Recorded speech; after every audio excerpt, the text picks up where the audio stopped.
Hi guys! For today's vlog, menu for the day naman po ang aking gagawin. Bumili nga po pala ako ng galunggong at ayan, nagluto na po ako ng mas maaga. May idea na po ba kayo kung ano ang ginagawa ko at kung ano lulutuin ko? Magluluto po ako ng lumpiang isda. Palibhasa ang mga bata madalang kumain at hindi po nila masyadong gusto ang isda. Ako lang po at ang kapatid ko ang mahilig sa isda at walang sawa. So yan. Kayo po ba? Mahilig din kayo sa isda at gulay?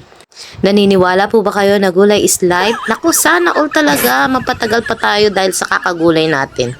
So guys, ito, yung aking ginagawa ngayon is hinihimay-himay ko yung aking nilaga kaninang isda. Tinatanggal ko nga po pala yung mga tinik. Sana walang matirang tinik na yan kasi habang mamaya po, nilalagay ko na po yan sa wrapper.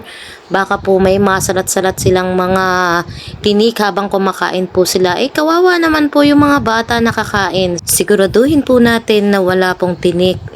Ito na po ang nagawa ko sa sobra sa kalahating kilo na binili ko. 180 pesos. Nagiwa na nga po pala ako ng sibuyas, carrots, isang piraso lang po yung binili ko. Sa sobrang mahal po ng mga bilihin ngayon. Ang halaga ng isda ngayon, lalo na ang galunggong, 260 hanggang 280. Parang baboy na rin guys. Kailangan nating maging madiskarte lalo na tayo mga nanay. Naglagay nga po pala ako ng 3 pirasong bawang, 2 itlog. Iniwa ko nga po pala ang bawang na maliliit. May mga bata po kasi na ayaw nila na nakakagat nila ang bawang. Ewan ko nga po kung bakit ganun. Wala nga po pala akong nabiling kinchay kaya ang binili ko na lang po ay celery. Sa halagang 10 piso guys, napakasarap na po niyan. Mas maraming celery, mas masarap. Iwaiwain lang po natin ang celery na mas maliit. Alam nyo ba guys na ito ang nagpapasarap? May mga tao rin na ayaw nila ng lasa ng kinchay or celery. At ito na po ang final, ang pagtanggal ng lumpia wrapper. 4 na tanda po pala yung aking binili.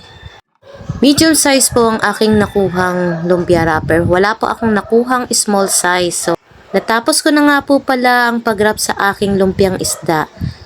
Nakabuo nga po pala ako ng 37 pieces. Dahil tanghalian na at kailangan na namin kumain, sinimulan ko na pong iprito ang lumpia. Masarap po palang kainin ng lumpia pero sobrang matrabaho lang po yan. Katulad po nito, ang kapag isda naman po ang inyong nilumpia, kailangan tanggalin nyo na nga po yung tinik. Madaming hiwa ang gagawin. Habang nagwi-waiting po ako sa aking piniprito guys, meron pa akong natirang 3 piraso na lumpia wrapper. Pinrito ko po at yan, para pong naging chicharon. Tapos na nga po pala akong magluto guys. Ayan, tingnan nyo na. Ketchup lang, katapat niyan at kanin. So, ayan guys. Siyempre, ako unang titikim.